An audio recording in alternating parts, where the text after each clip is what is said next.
اللہ کے رسول نے کیا کیا 13 سال مکے کے اندر کیا تھا. بدر مدینے کے اندر ہو رہی ہے, غزوہ خندق مدینے کے اندر مدنی دور کے اندر ہو رہی ہے, جنگیں ساری اللہ کے رسول بعد میں لڑ رہے ہیں. مکے کے اندر کیا تھا, مکے کے اندر اللہ کے رسول کی ٹیم بلڈنگ تھی. 3 سال کا عرصہ خاموشی کے ساتھ جو ہے نا دیکھ بھال کے بڑے ہی اپنے جو بالکل امیڈیٹ سرکلز کے اندر جو ہے اس کو جو ہے نا اللہ کے رسول اور پھر ابو بکر جو ہے نا وہ لے کے جا رہے ہیں امیڈیٹ, اور پھر 3 سال کے بعد کھلم کھلا لے کے جا رہے ہیں. تو یہ بیسکلی وہ کیا تھا, وہ فریم ورک ڈیولپ ہو رہا تھا. اور آپ مکی دور کی صورتوں کے جو ٹاپکس ہیں آپ اس کو دیکھیں اور مدنی دور کے جو ٹاپکس ہیں آپ ان کو دیکھیں, آپ کو ایک کلیئر کٹ ڈفرنس ملے گا. مکہ میں اللہ تعالیٰ کیا بیان کر رہے ہیں, مدینے کے اندر اللہ تعالیٰ کیا بیان کر رہے ہیں. قرآن کے 8-10 پارے احکامات کے اوپر ہیں, ڈوز اینڈ ڈونٹس کے اوپر. آپ نے یہ معاملے کرنے اور بھی اس کو تھوڑا اور کم کر لیں. ڈوز اینڈ ڈونٹس بہت کم ہے, لیکن جو میجر جو قرآن کا آپ کو سیگمنٹ ملے گا, جو ہم بحیثیت مسلمان ہمیں سمجھ ہی نہیں آتا قرآن, وہ آپ کو ملے گا فنڈامنٹلز کے اوپر, وہ آپ کو آخرت سے جوڑنے کے اوپر ملے گا, وہ آپ کی اورینٹیشن کو صحیح کرنے کے لیے ملے گا, وہ آپ کو بلیف سسٹم کو صحیح کرنے کے لیے ملے گا کہ اللہ کتنا ضروری ہے, اللہ کتنا بڑا ہے, اللہ کتنا اچھا ہے, اللہ کتنا خوبصورت ہے, اللہ کیا کرتا ہے, اللہ اچھوں کے ساتھ کیا کرتا ہے, اللہ بروں کے ساتھ کیا کرتا ہے, فرشتے کیا کرتے ہیں, رسول کیوں ہے, رسول کی اہمیت کیوں ہے. تو یہ وہ ساری چیزیں, اور یہ وہ مسئلے نہیں کہ جو ابو جہل کے ساتھ تھے, جو عتبہ کے ساتھ تھے, جو بڑے بڑے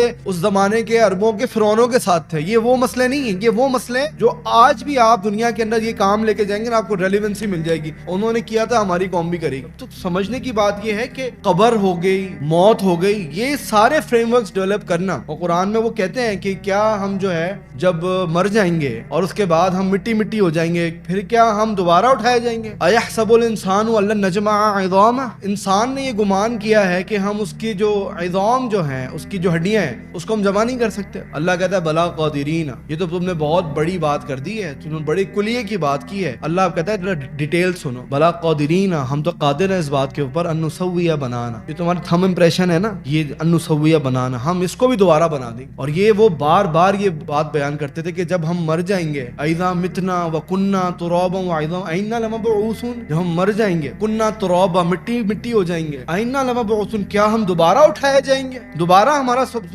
ریوائول ہوگا, ریزریکشن ہوگا. تو اللہ تعالیٰ اس کو جواب دیتا ہے, تم کیا آباؤنا الاولون, تم کیا اپنی بات کر رہے ہو, تمہارے جتنے بھی آباء و اجداد ہیں نا, جن کے اوپر تمہیں بڑا زعم اور بڑا غرور, تکبر اور بڑا گھمنڈ ہے, ان سب کو میں اٹھاؤں گا. یہ وہ گہرائیاں ہیں اصل میں جو اللہ تعالیٰ بیان کریں کہ یہ اتنی بڑی. اللہ کے رسول نے کیوں کہا اکثرو, تم کثرت سے یاد کرو. کس چیز کو؟ ہاضم اللذات, جو لذتوں کو ختم کرنے والی چیز ہے, یعنی الموت, موت کو کثرت سے یاد کرنا, پھر قبر کو یاد کرنا, پھر ان کی منزلوں کے اندر اندھا یقین رکھنا. صحابہ کے بارے میں آتا ہے وہ نا اپنی جنت کو جو ہے نا اور جو جہنم ہے, اس دونوں کو اپنی آنکھوں سے دیکھا کرتے تھے, حقیقی طور پہ نہیں. ان کو ازبر تھی. قرآن نے جو ڈیٹیلز بیان کی ہیں جنت کی, جہنم کی, آخرت کی, اور اس کے بعد اللہ کے رسول نے جو اس کو فردر ایکسپلین کیا ہے, انہوں نے اس کو اپنے خون کے اندر اتارا ہوا تھا. اگر یہ بات سمجھ میں نہ آئے نا آپ کو, میں تھوڑا سا بتاتا ہوں. آپ کبھی بک پڑھیں, بڑی کمال کی کوئی آپ کہانی پڑھیں, کمال رائٹر ہو, تو وہ آپ کو خیالی دنیا میں لے جائے گا. شاید آپ ٹرکی کبھی نہیں گئے ہوں, لیکن وہ آپ کو گلیوں سے روشناس کرا دے گا. رائٹر ایسا کمال کا ہوتا ہے. یہ کیسے ہوتا ہے؟ تو وہ اس طرح جنت جہنم کو دیکھا کرتے تھے, ان کے لیے یہ سب چیزیں اتنی امپورٹنٹ تھی. تو اللہ تعالیٰ نے اس پورے چارٹر کے تھرو کیا ہے, فریم ورکس بنائے ہیں, تزکیہ کیا ہے ان کا, ان کی بیس بنائی ہے. یہ وہ ہیں جو اینڈ تک اللہ کے رسول کے ساتھ جا رہے ہیں, اینڈ تک جنہ اسلام کے لیے لڑ رہے ہیں, اینڈ تک. اور جو مکی دور کے اندر جو اسلام قبول کیے ہوئے لوگ ہیں, اصل میں ان کی پرورش, ان کی نرچرنگ بہت کمال کی ہوئی ہے. مسئلہ نہیں ہوتا تھا, اللہ قرآن نازل کرتا تھا, ان کے جوابات دیے جاتے تھے, ان کی باتوں کا, ان کے پروپیگنڈاز کا پراپر جو ہے نا جواب دے رہے. اور آپ کو ایسا لگے گا جب آپ اس کو پوری کرونالوجی کے اندر پڑھیں گے نا, آپ کو لگے گا وہ ایک اعتراض اٹھائیں گے, اللہ یہاں سے جبریل کو بھیجتے اور جو ہے نا وہ معاملات کو سیٹل کرتے ہیں, اور ان کا جواب دیا ایسا نہیں ہے, ایسا ہے. وہ اسٹینڈرڈ بیان کر کے لے کے آنا. تو اسلام نے یہ کیا ہے.